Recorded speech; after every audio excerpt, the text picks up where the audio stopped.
go. That's right. Find out everything you want to know at the Headley Group Real Estate Show. Tune in for all the hotness. When it come to real estate, we cover all topics. First time home buyers selling your property. Want to build an empire? Real life monopoly. We talk duplexes, triplexes, multifamily units, and commercial investments. We got you. The Headley Group got you. You can own whatever you want. Who gonna stop you?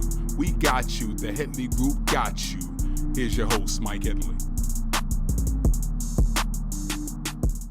Our second episode.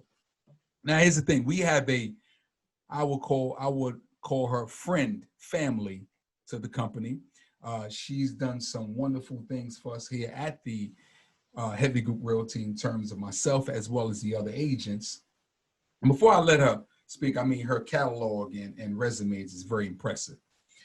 23 years in the mortgage business, 14 years as a loan officer, and get this, 9 years as an underwriter.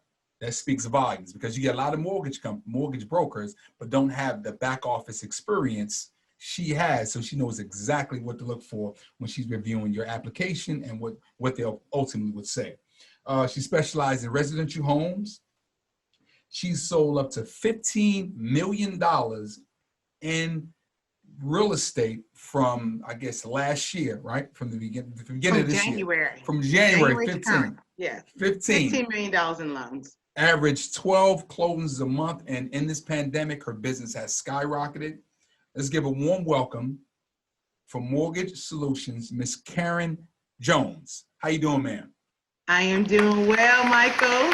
Thank you so much for having me on again. I'm very honored. It is my pleasure to sit and have this conversation with you today. A lot of things have happened in this industry and in the world. Correct. Moreover, since we spoke, I believe in January of this year, and I'm just excited to. Time fly by. January. Yes, it has. Yes. It has. So I'm excited to be in your presence again, and let's see what's going on. Talk about what's going on in this industry and how people still very much can realize the dream of home ownership even in the midst of a pandemic. Correct. Well, and that's a perfect segue. I'm glad you mentioned home ownership. And I want to dive in a few topics here. First-time buyers, you specialize in. Move-up buyers, you specialize in. Walk us through them steps. Somebody's sitting on the couch. They want to move forward. They say, I think I want to buy now. Should I buy now? Interest rates is low. What is my next step? Walk us through that. So I think when you, as a potential homeowner, start muddling over the desire to become home ownership, one of the things that you want to first do is assess your desire to take on the responsibility. Because being a homeowner does require more responsibility on you as an individual as opposed to renting. So am I ready to take on that responsibility? And have I done the things that are going to be needed to successfully close on a home prior to even going to a lender and seeing if this is something that is viable for me? So I say take a self-analysis first. Am I in the place mentally to become a homeowner? Yeah, there has to be a mindset. Am I ready to take on the responsibility? Have I done all the things that I could do to manage my credit to ensure that I'm in the best credit position? And how am I as a saver? Am I able to save money? Do I have access to the assets that are going to be necessary in order to buy a home if I don't have the credit that allows me some type of a down payment assistance program or the ability to get approved for a program that would not require a down payment? Because you're going to fall into one or two of those categories. I need a down payment or I don't. Okay. So pre-work has been done in order for that to take place. And if you check those boxes off and say, you know what, I think I'm ready. I think I've done all the things. Now let me make the step to call a lender first. I understand the excitement about going to look at houses and things like that, but I don't like people to set themselves up for disappointment. Let's talk to a loan officer first. Let them assess the credit. Let them assess the income. Let us assess the assets. And then we can send you over to one of our partners, the Headley Group. That's right. Our partner in crime, the Headley Group. Mm-hmm. And then we know that we are sending your agents out with someone that can buy a house. Mm-hmm. Our time is very important. Mm-hmm. And it's not that we won't make time for those that may not be ready, Mm-hmm. but we have to guard that time to make sure that if nothing else, the people have the intention and desire to want to move forward. Mm-hmm. If they're ready now, great. We put them in the car, we go. Mm-hmm. If you are not ready, then are you prepared to say, okay, I'm going to do whatever it takes within the next 3 to 6 months or even 12 months Mm-hmm. to be able to be put into a car this time next year. Mm-hmm. So at the end of the day, whether you're ready or you're not, it starts with your mindset. Where am I mentally as it pertains to wanting to take on the responsibility of homeownership? Because if something breaks down, something goes awry, it's no longer the landlord's responsibility, it's now your responsibility. Mm-hmm. So how you save, how you look at your money, mm-hmm. how you spend your money, will determine how successful of a homeowner you are. So those are the things I think people need to think about before they make that phone call. Really have a talk with themselves, have an assessment about who they are. I talk to myself in the mirror every day. Oh, wow. I'm a big fan of that as well. And just to add on to that, I think you're your number one fan. You're your number one cheerleader. So if you can't support you, who else going to do it? Exactly. Yeah. Exactly. You know, where am I right now? Where do I want to be? And what sacrifices am I willing to make in order to get to the point where there's something that I want to achieve, whether it's a college education, whether it's marriage, I mean, whatever your heart's desire is, there has to be steps that are taken in order to make sure that when you acquire what you want to acquire, that you can do so successfully, you know. And so self-assessment, self-awareness is the first step. And then if you think you're there, make the call and make the call quickly. You know, what we're seeing with historic low rates right now, it's not going to stay that way always. Correct. So put yourself in the position to get the best financing options available to you. Okay. So that's what I would, that's the advice that I would give someone sitting on that couch, muddling over the decision to move forward with the process and trying to buy a home, or saying, you know, I might need to wait, but it's still good to call a lender and talk to them so you can see in front of you what you need to do. Yeah. Okay. So. Okay. Yeah, That's absolutely. so. I mean, I think all that is key. So now that I've been on my couch, I like what I hear. I'm ready to talk to the lender. What's some of the items the lender may ask me for to get me to the next step? So one of the things you want to know is how much money do you make? I think one of the things that I am seeing more over in these recent 6 months or so is that people really are not aware how much money they're making. So have your pay stubs with you, have your W-2s with you. So when the lender asks, how much do you make an hour?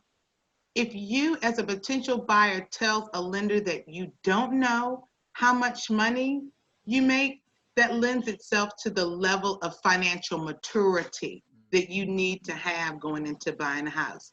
But if you don't know off the top of your head, be prepared with the documentation and say, okay, according to my pay stub, this is what I've earned. Because what you earn will dictate how much you can buy, along with how much debt load. So have your pay stubs. One of the things you also want to know is how long you've been on your job. When did you start your job? Because income stability and job stability will also dictate how simple or how hard it will be to get you a home, because you have to have a 2-year work history. And I unfortunately had a client who just was shy of that 2-year work history and wanted to go into contract, but we couldn't. She needed to work a few more months. So there are a few caveats as it pertains to income stability and job stability that you'll want to be able to answer the lender. I like to say that we look at the 3 C's when it comes to buying a house. What are the 3 C's? Credit. Number 1. So when we take an application, we're going to assess 2 things: your credit, okay, and then we're going to assess your cash flow. And then we get to the collateral, which is the property that you want to buy. So in that application process, those two items, the cash flow and your credit, will allow us to determine if we move on to the collateral phase, which is the collateral that is going to securitize your loan. And then that last piece, along with the first two steps, allow us to consummate a closing. So credit and cash. Where's your money coming from? Do you have assets? Do you have money to put down? Do you have a 401k? Who is your 401k company with if you're going to look to do some type of real estate transaction hardship withdrawal? Where's your money coming from? And these are the areas that have been kind of really touchy for a lot of my clients here lately because they don't know. They don't know how much they have in their 401k. They don't know if they can pull money out. They don't even know who's managing the 401k. And these are things you need to know because that's your money. Correct. You don't know if they're managing it properly. You don't know if they're taking your money. You know, people, when it comes to money, have to protect their money. If you don't know how much you're making an hour, how do you know that your employer is not paying you properly? If you're not looking at your pay stubs and saying, hey, I'm supposed to be getting $25 an hour and they're only paying me $23.50. But it's been 2 years now that they've been paying you $23.50 under the pretense that you thought you were making $25 an hour. And that $1.50 can ultimately make the difference as to whether or not you qualify for your dream home or if you're going to have to settle. And I'm not for anyone settling on a house just to have one. We want you to get what you want. So just be prepared and know the numbers. Know the dollars and the cents. Absolutely. Credit, I can understand you being off on. But the income is very important. Okay. I want to peel back a little bit. Say Jane Doe is coming from New York and she's a therapist. But she gets a job in Raleigh. She started her job, but it's the same industry. Could she still use 2 years returns, but she started a new job, but it's the same industry and still qualify for mortgage? Absolutely. So let's kind of break down. Let's talk about self-employed borrowers because that's where it gets a little bit more murky when it comes to being able to qualify for a full documentation loan. That means tax returns, bank statements, pay stubs, things of that nature. So if you have Jane Doe, who's a psychiatrist, the odds are she works for herself. Correct. Or she is contracted through some type of healthcare facility. If she is contracted or either works for herself, she's either going to get a 1099, which warrants a Schedule C, profit and loss, on her tax returns. So her moving from New York to North Carolina, she's still going to use the same 2 years tax returns, previous year's tax returns. So she should not have an issue qualifying for a loan unless she writes off a lot of expenses. So our self-employed borrowers need to understand that though it helps them from a tax perspective to have as many write-offs as they can to lower their adjusted gross income, it does not help them as it pertains to them buying a home. So I think what most self-employed borrowers would benefit from is paying quarterly taxes. That they don't minimize their net profit on that Schedule C. If you made $500,000 gross income, but you wrote off $450,000 in expenses, equating to only a $50,000 net earning, you can't buy a $500,000 house. Because what you show on the tax return does not support the mortgage payment for a $500,000 house. So we need to start there from an educational perspective. I know people don't like to pay the IRS, but it's a blessing and a curse in itself. So how you look at it and how you prepare yourself to be able to show sufficient income in order to buy what you want to buy. You have to set it up in a way to where you still aren't having to pay the IRS a whole lot of money, but you're paying them something. in order to retain that income stability on paper. Okay. I can see what you put in your bank account, and that's fine. But we're talking about the difference between full documentation loan, which is those low 2.875, 3% rates, or having to go with some type of non-qualifying limited documentation with bank statements. They're higher risk from the bank's perspective, which means they're going to warrant a higher rate. So Jane Doe can come down and buy just as long as her income from her tax returns allows her to show financial stability and qualify the house that she wants to buy. If Jane Doe is going from self-employment to W-2, that's just as fine as well, because she's staying in the same industry. If she's switching industry, that could cause an issue. The same industry, she'd have no issues. Perfect. Okay. And that's what you actually took the words right out of my mouth. A couple of things you said because I was about to say, okay, if she is employed, then same industry, no problem. But if she switches industry, then you got to start from scratch. Yeah. So W-2 earners are a lot easier to work with because it's easier to calculate their income or average income. Correct. With self-employed borrowers, if you're doing your taxes yourself, you may want to stop. Correct. I recommend that.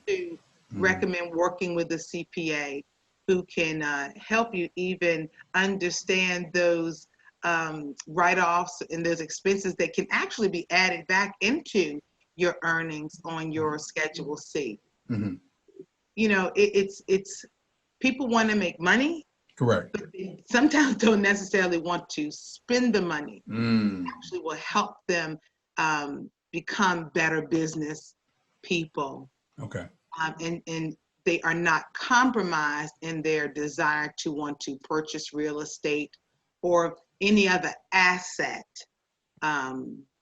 with their earnings from the business. Okay. Okay. So I want to transition into, and that was some great insight for us first-time buyers. Tell us about investors. What do you work with investors? So, because I typically know they have to put 30% or 20% down. But correct me if I'm wrong on that. But do you specialize in helping investors? I do work with investors, and I've closed a number of investment loans. I worked specifically with an investor out of Maryland for years, and all they did was buy properties in North Carolina because the rent rolls on them were good in comparison to how much they paid for a home, as opposed to the Washington, D.C., Maryland metro area. Right. So when it comes to investors, what I find is that are you truly an investor, or are you just buying your first investment property? Because investors break that down, please. Exactly. Investors, that is their business. Correct. So they understand the financial realm of going to a bank, wanting to get financed for a another investment property. They already have their tax returns prepared. They know how much income they need to show. They have a very well-oiled Schedule E, which is the real estate owned. So they know how much they're getting on their properties, how much they're paying out in taxes, how much they're paying out in insurance. So all those things factor into an investor. My client had 30 properties. So every time I did a new property, I had to do a real estate owned schedule that showed those 30 properties, the taxes, mortgage statements, homeowners insurance. So I kept a file for everyone so I could just easily transition. So an investor is going to be different. They're going to come with multiple properties already owned because that is their business. Either they're going to flip them or they're going to rent them. So they pretty much will have their ducks in a row when it comes to showing assets, when it comes to showing the rent rolls. Are these properties, are they earning money on these properties? Are they just breaking even, or are they at a loss on these properties? So they're going to be a lot more versed, and they're easier to work with. But someone who is buying an investment property for the very first time, hear me clearly. Pay attention. It will be in your best interest for the price point that you are trying to buy to at least have 1 year worth of mortgage payment on any loan that you're going to get from a bank on an investment property. Reason being, is that as we see now going through this pandemic, there are scenarios that will present themselves that will prohibit your renter from being able to pay their rent on time. That never absolves you as the investor from paying the creditor. Okay? So Right. you have to be financially prepared, not just to put a 20% down payment, but at least be able to cover that mortgage for 12 months in the event that you have a renter that does not pay or that property does not turn quickly enough, because it may be in, the property may be in an area that it's not heavy in rentals, or you purchase the property that is priced in a way that not as many people can afford to rent it. Okay. I see that a lot now. Yeah. So let's take, for instance, if I were to rent my house, I'd rent it out for $2,500 a month. But does the market that I live in little old Zebulon, North Carolina, how many people are looking for a house to rent at $2,500? Right. First of all, they got to be able to afford it. And then the light bill that comes with a house that's $2,500. Oh, and gotcha. Utilities. Exactly. Can you afford the $600 and $700 electric bill that comes sometimes in the winter? Whereas if you buy a house that would warrant maybe $800 to $1,000, because your mortgage is only maybe $600, and you can make $200 to $400. Correct. Yeah, but you still want to be financially able to cover that mortgage for 12 months. If you're getting a renter, you got to kick them out. Correct. Non-payment, or you've been unable to successfully rent that property out within 30 days of closing or before that first mortgage payment is due. And that's where a lot of first-time real estate investors unfortunately mess up a little bit, that they are not prepared. They think that if I have someone going into the house, that I can use the rents from that property to offset the mortgage. And the difference can be part of the income. It doesn't work that way as a first-time investor. You can only use the net earnings from an investment property as income if you've had that property for 12 months. And let's say you're buying a subsequent property. So have your assets in order, have your down payment, have 12 months worth of mortgage. Whether, I don't care if it's sitting in your 401k, that's still an asset. That's still liquidatable money that in the time of a hardship, you can access those monies. So have your documentation, have your money in place, and you'll successfully buy. I would also suggest that the first property that you buy, maybe do a flip and then use that money to build. The money, so you buy a house for $40,000, you sell it for 100, take that 50,000 that you net and use it to buy more properties that you now will hold and be a managing landlord. And you can potentially flip. So use the money wisely. How, do you want legacy in the real estate that you own, or are you trying to just make money? Some people just want to make money. They want to flip, build their bankroll. Some people want to build legacy for their children, for their grandchildren, their grandchildren's children, what have you. So they want to have properties that are managed, whether it be in a trust or something like that. So determine which one do you want. Correct. Do you want to bankroll, or do you want to manage properties? And that's all you do. Oh, I mean, there's so much I want to unpack with that. Some great information that you dive in. You understand as an investor. I definitely do. So what is your intention? What's your end goal? Correct. It's funny, we had this conversation Wednesday. I had a discussion with an investor. Again, first time buyer, I want to get in, I want to flip properties. So then I said, well, what's your price point looking like? Well, I don't know what that is. Price point in terms of, like you just said, if you cannot rent that property out, you need to be thinking worst case scenario. If you can't rent that property out, how do you have the extra money to pay for that? How do you, again, if your mortgage payment is $1,800, do you have $3,600 for 2 months if this person can't pay? Like, what's the next game plan? So my advice to them was, buy lower. I'm thinking properties under, depends on the market you in. I know the market we're in. If you can get somebody in 65, 55,000, which they don't exist, but if you can, then you can manage that Right. a little bit better. $700, $800, $900 a month monthly payment versus the $1,800 what I just put out there. But yeah, that was some great insight there. It's when it comes to investing, it's more than just a notion. Exactly. There has to be some research done. There has to be even more preparation financially. Correct. Than someone who is wanting to go and buy a primary residence.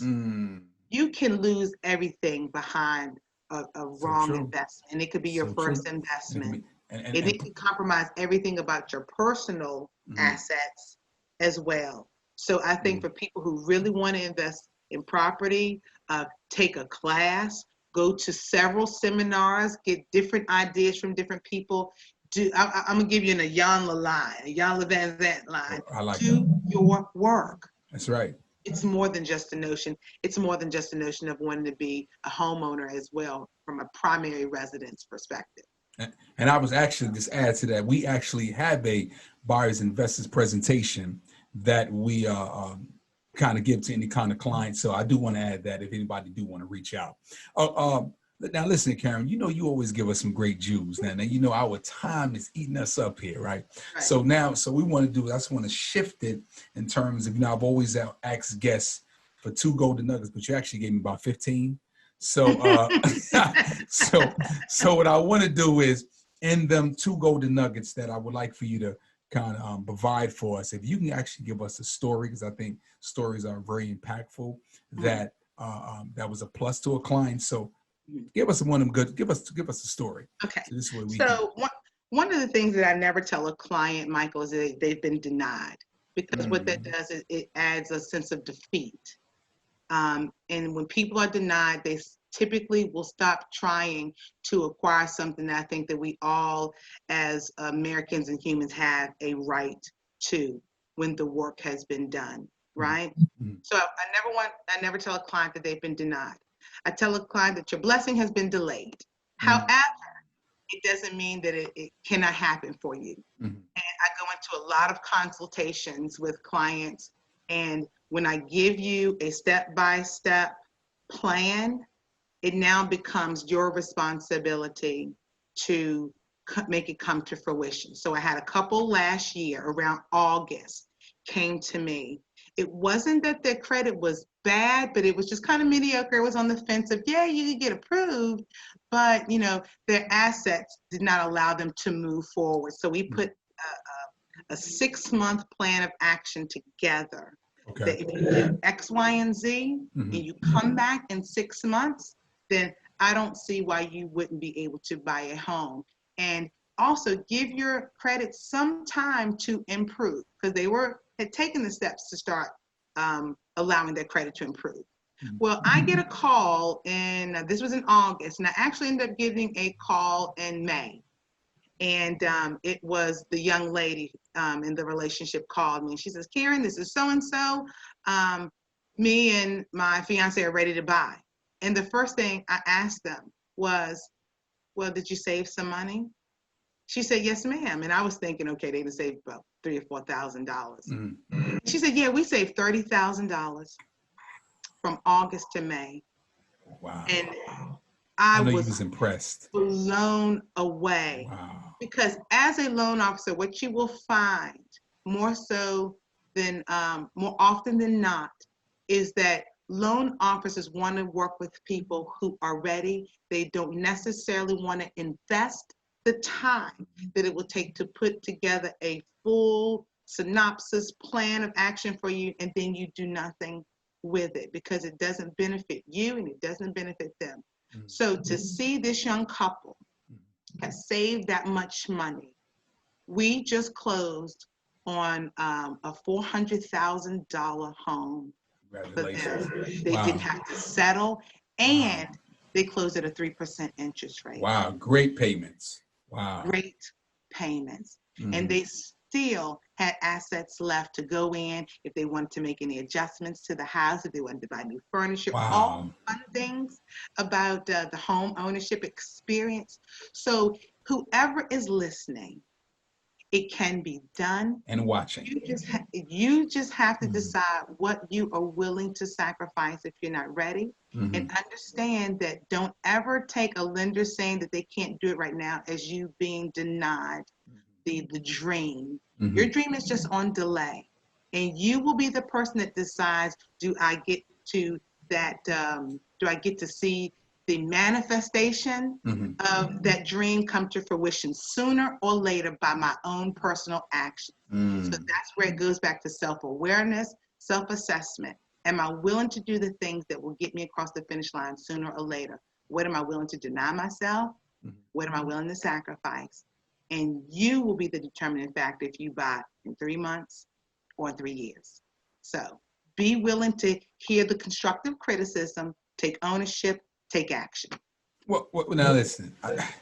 Without me giving a round of applause, I forgot to add the other thing as well.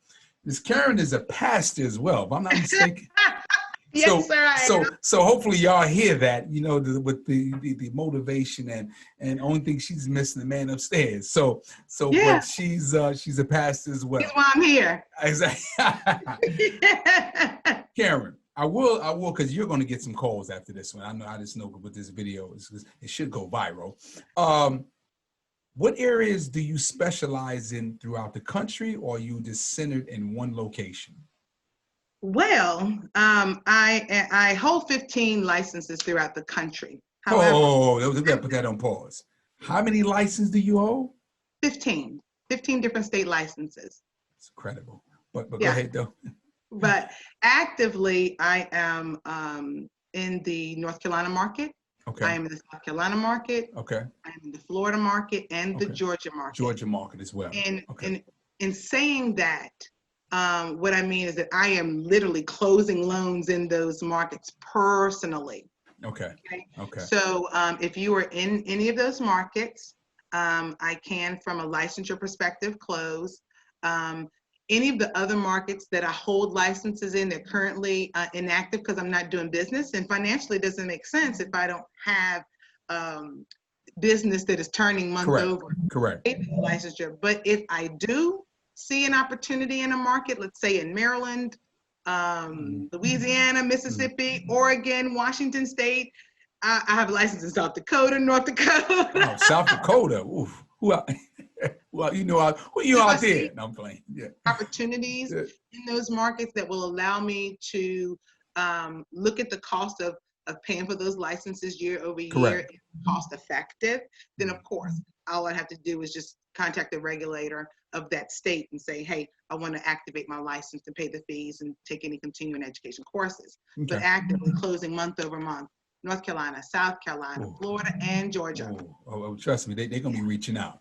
They I hope they so. will reach out. I hope so. And I think, last thing I want to say is that, every lender is different, and the time that is going to be afforded you by that lender is going to be different.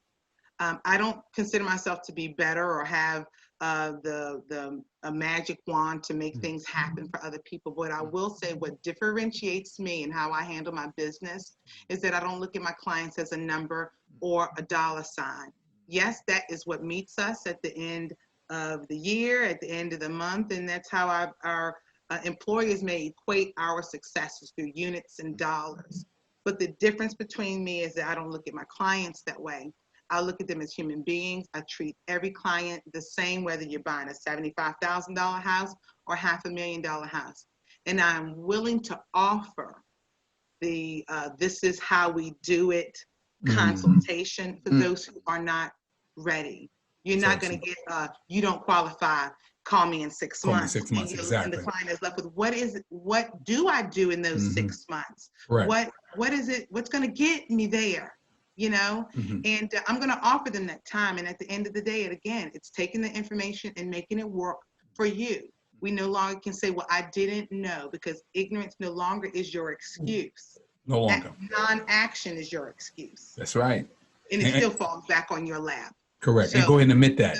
right. And for those Uh, loan officers who are willing to give you a step-by-step, you know, respect the time that's being offered you and be willing. If you don't want to hear it, then just hang up the phone. correct. But we will offer you that consultation. And if you go to Mr. Marketing down the street, he's going to charge you $199 an hour, $200 an hour for the same information that I'm willing to give you for free. So take advantage, use it, and grow from it. Okay? Well, I just want to add before we kind of part here. Actually, the first transaction I actually worked with Karen on, these particular buyers were denied twice by these lenders. Connecting with Karen, we wrapped it up. Had to go through a few things, but we wrapped it up. Yes. And let's be very clear about something else, Mike. I don't think I told you. What's that? So they did not have they didn't have A1 credit, but the credit was good enough to buy, right? Okay. Well, when they closed, they didn't get the most advantageous rate when they closed. But just a few short months ago, we closed on a refinance for them on an interest rate reduction loan through FHA and was able to reduce their payment over $200. Give them a call. Let them know. So listen, even if it's not the best scenario now that you close under, please know that I'm still willing to get you there. Their only requirement was to make their mortgage payment on time for 6 months. So we took them, I think, from 5.75 down to 3.75. Ooh, I know they love that. Payment dropped dramatically. They were able to hold 2 months of mortgage payments that they didn't have to pay. Oh, so wow. Work with someone who cares about you even after the transaction has been completed. Work with someone who cares and you're not just a number. And you will know after first conversation if they are truly invested in what happens to you as a human, as opposed to just earning a commission off of the service that they're providing, because it makes a difference. It makes a difference. Well, you know something, I mean, there's so much. Like I said, Ms. Karen, we could talk for a couple of hours here. You gave us so much great information all the time, right? And I can really advocate and recommend Karen. She's done not only this to clients I dealt with, as well as the team clients and anybody else I've referred to. But Karen, thank you again. We're going to have all your great information on this video here. And again, people will reach out to you. Thank you for being part of. Now, you know you're already inducted, right? So we're gonna take this picture. Can we take the picture? How do we take a picture? we gonna, you know, my team we gonna make it happen.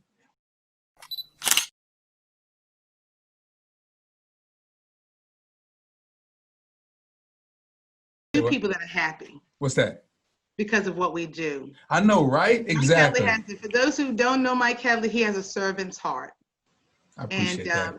He doesn't do what he does just to make money. He does it because he cares about his community and he wants to see everyone succeed, not just our culture, not just our community, but everyone that comes across one of his agents. I've had the pleasure of closing transactions with at least 6 of them, I do believe.